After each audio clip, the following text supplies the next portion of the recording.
Welcome back to the Modern Agency Podcast. We're excited to have you guys listening in today, and going to make it a little bit different, kind of a questionnaire. Different folks have been asking us a very consistent amount of questions, meaning that they've all been very similar.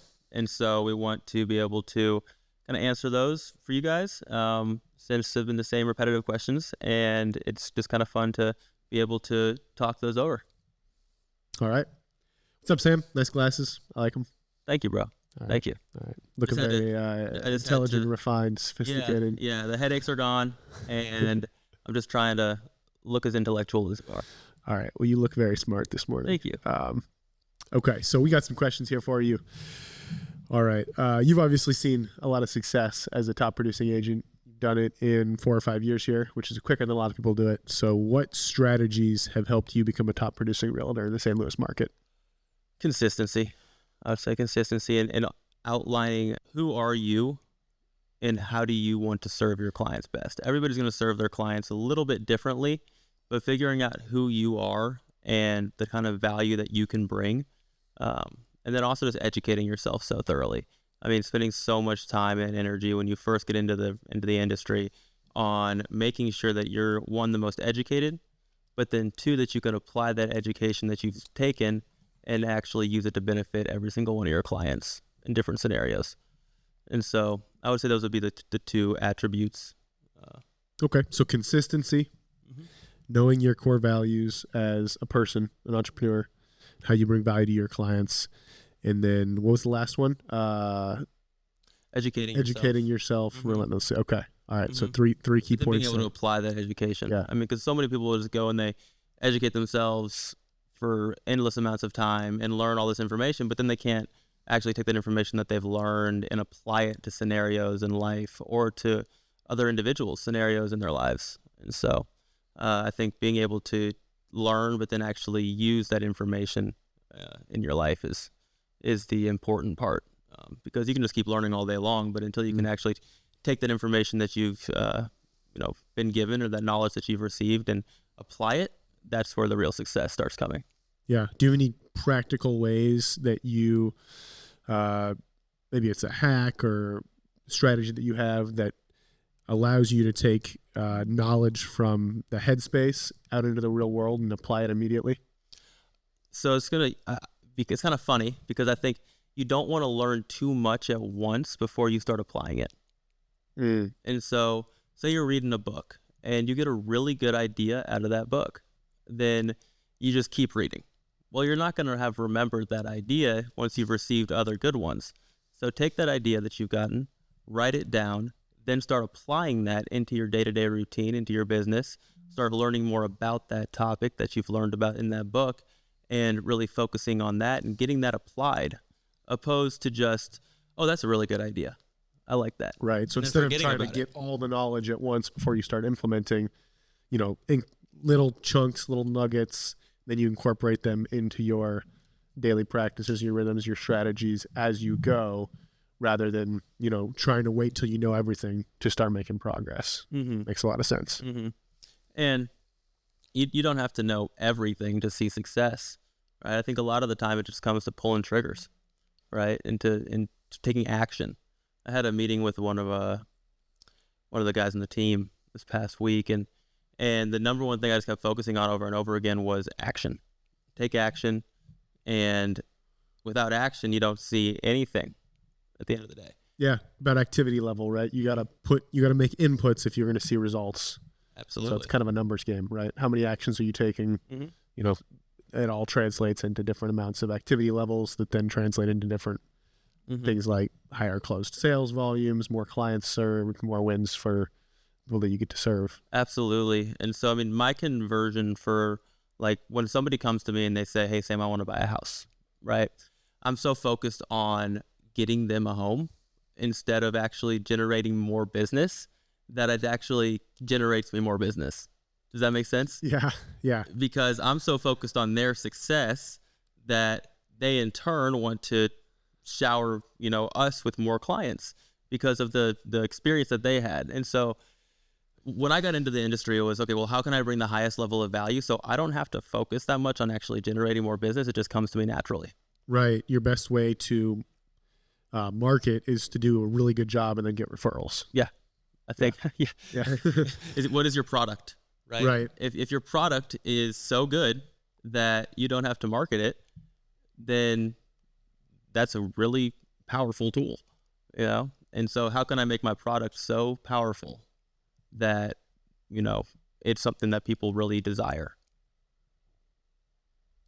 Yeah. That's huge. Mm-hmm. That's huge. And you feel like what is that? Your processes, the experience that the buyer gets or the seller gets? Is it your negotiation level? What do you think differentiates you the most from another agent that makes your product undeniable? I think all of the above that you just mentioned, really. Okay. I would say the biggest one is communication, actually. So communicating the proper information in a way that is understandable to the clients, that gives them the ability to make the right decision when the time comes. Because when we're looking at the market today, and 8 buyers under contract in the last week, and that's a lot of buyers for a week. I mean, that's a lot. Yeah. And so in all of those different scenarios, I think there was only 2 that didn't have multiple offers on them. Okay. I think most of them had 5 to 10 offers on them. And so that was 8 in a row. So we didn't miss in between all those other offers. Right? We didn't write an offer and miss. And so it was really the communication with the clients of, hey, look, we're going against multiple offers. And in order to get this house under contract, we have to, present the best offer to the seller. But you guys have to make sure that this is the right house as well, right? So really think about, is this the house that we want? Because if we have to submit that winning offer, right, then there's contingencies that we have to work with inside of that to make it the most presentable for the seller, that when they have 8 other offers in front of them, think, offer 1, 2, 3, 4, 5, 6, 7, 8, what differentiates your offer from the other offers? Right. Yeah. And this actually gets to a question that I wanted to ask today that we get asked all the time, right? Which is, how do you handle multiple offer situations so that the best outcome ultimately comes for your clients? Mm-hmm. So I've got a pretty strategic way of doing this. Before talking with my clients about what we're up against, as far as how many offers there are, or if there's any offers on the table, when the client tells me, hey, Sam, we want to move forward with this property. Okay, well, then I call the listing agent. My first question is, hey, how many offers do you guys have right now? And what are we up against? Okay, and so say if it's an FHA offer, FHA is a financing type that can be not as desirable for sellers to accept due to the different inspection contingencies tied to that type of financing. Well, then we're automatically going to be a little bit behind some other offers that are going to be on the table. We can guarantee that, because there's going to be conventional offers, there may be cash offers, and they're going to be able to waive contingencies that we're not going to be able to waive. Right. And so if I've got an FHA offer and I'm going up against a bunch of conventional offers, maybe a cash offer, how do I still get that house under contract? Okay, and so I might make a joke with her, right? Well, I mean, I know you've got a bunch of offers on the table, and I already know they're going to beat us in one way, but we're going to make sure that we beat them in other ways. And so not only that, we promise we're going to make this a smooth transaction for you. And so I might spitball a price in some terms, okay, and then get a gauge on how they react to that. And then I'm able to take that information, the gauge that I get back from the listing agent, and then go and have that conversation with my buyers. And so I always spitball lower than where I anticipate being, because we want to build a level of kind of trust and enthusiasm with that listing agent. Okay. Because if we say one thing and then they get something better immediately, what does that put into their brain? That we're going to overproduce, not under. That we are going to make this as easy as we said we were. That we are going to actually, bring more to the table than what we originally stated. And so that's a powerful tool, really, is that communication with that listing agent, because they need to become your best friend if you want to beat out the other 8 offers. Yeah, there's an element of personal relationship to it, right? Where you're working with a human on the other end of the transaction, and there's things that you can do maybe from a soft skills perspective that aren't necessarily on the paper, but that are going to help you offer ultimately be the one that gets accepted. Mm-hmm. You love the book, Never Split the Difference. You recommend that I start reading it recently, so I did. Some of those principles of negotiation, did you learn those from Never Split the Difference? If so, kind of talk to the ones that were the most valuable that you learned from the book. I think it's pretty simple, really. When you think about never splitting the difference, and there's so many different ways that you can utilize that. Okay. Now, I like to put the ball back into the other player's hands a lot of the time and let them split the difference. Because if they're splitting the difference, we might actually get more out of it at the end of the day. But of course, we have a bottom line in mind. Right. You don't want to be the first one to show your deck of cards. Exactly. Don't be the first one to show your deck of cards. Right. That's just not a good place to be. Okay. And so I always put the ball back into their court, and it might be a simple reiteration of what they said, or communicating with them in such a way where they don't even necessarily realize that the ball's back in their court. So negotiation a lot of it is in this market. Negotiation a lot of the times is getting the house under contract. It's not even necessarily the negotiation that people always think it is. Okay, now a lot of the times our negotiation comes throughout inspections in order to get all the items taken care of. Well, if there's 10 other offers that we're up against and we're FHA, we might not actually get to negotiate with inspections at all. Okay? Right. And so getting the home under contract with an offer that is subpar to the other offers ultimately is still negotiating. I'm negotiating for them to accept my buyer's contract. Mm-hmm. Mm-hmm. Yeah. Okay. Next question that we have received. What's one deal or transaction that taught you the most about real estate? So you never want to count a deal until it's done. Okay. Ultimately. Right. Now, that being said, we've actually never had one fall apart working together. That's true. We never have. That's true. Okay.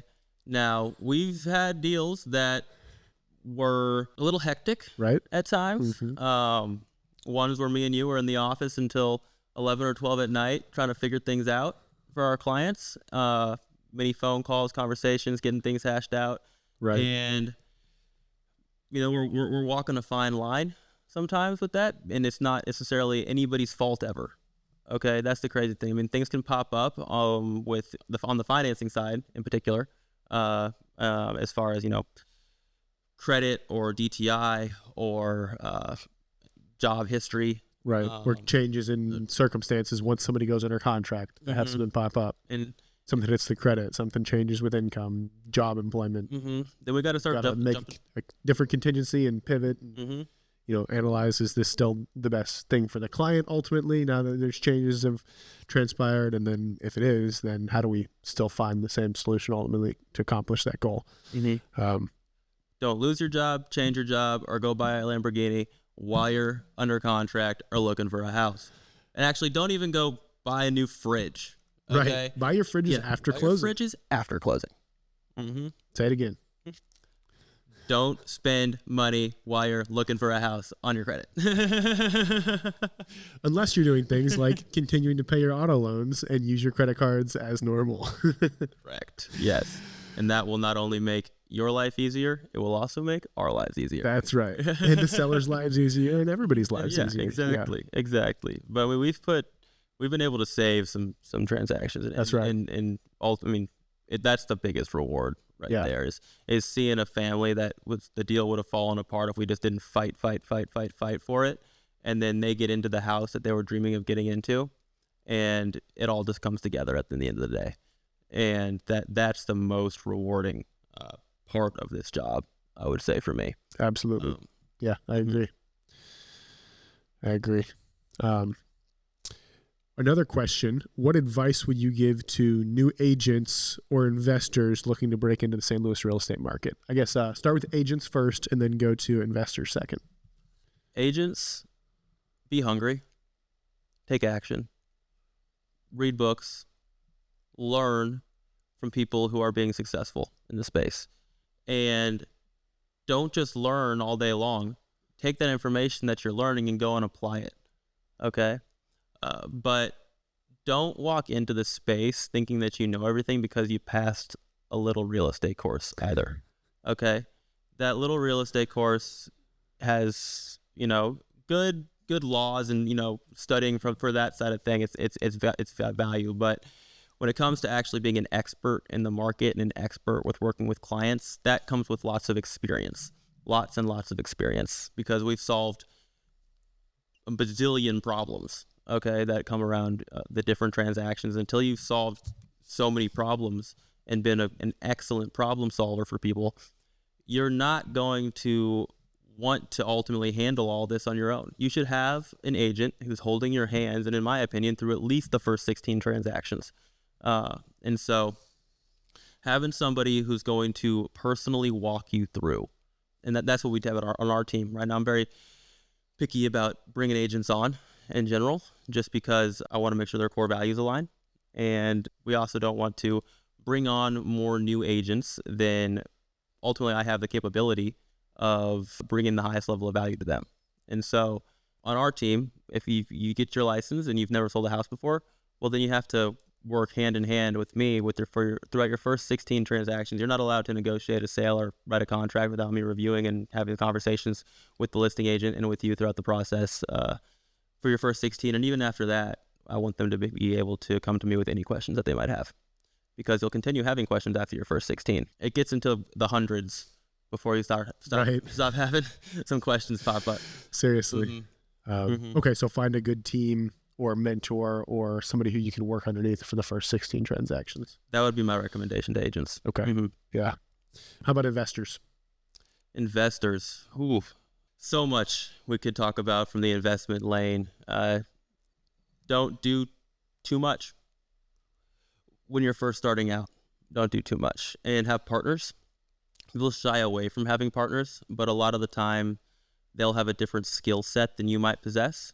And if you work with that partner strategically and divide and conquer, you'll be able to get much more done at a much more efficient rate.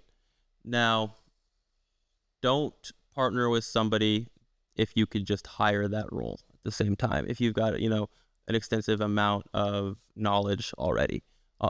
Now, for new investors, start with something that's going to be on the scale pretty easy. And so instead of buying a 4-family and rehabbing it, buy a smaller single family, do that one. You'll probably won't make too much money on your first one because you're going to make some mistakes. Learn from those mistakes, go do it again. And you might actually lose a little bit of money on your first one if you don't, fully understand it.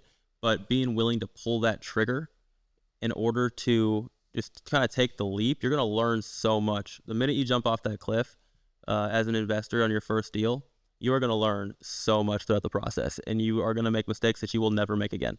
And if you can learn from those, you will accelerate quickly. And ultimately, so much of it just comes down to pulling the trigger and doing it. Pulling the trigger and doing it. So jumping in and building your parachute on the way down. Jumping off and building your parachute on the way down. Elegantly said. Yeah. I think we were talking about that on the phone. We were. Yep. We say that one quite a bit. All right. Well, yeah, thanks, Sam, for all the thoughts. We'll probably do another episode like this in the future. So if you have more questions or you had a thought about something we covered today, or there's other questions that you want answered, reach out and we'll answer in the podcast, or we'll answer it for you, or drop a comment on YouTube or Instagram, and we'll answer your questions in the future. Go take some action. All right. See you guys next week.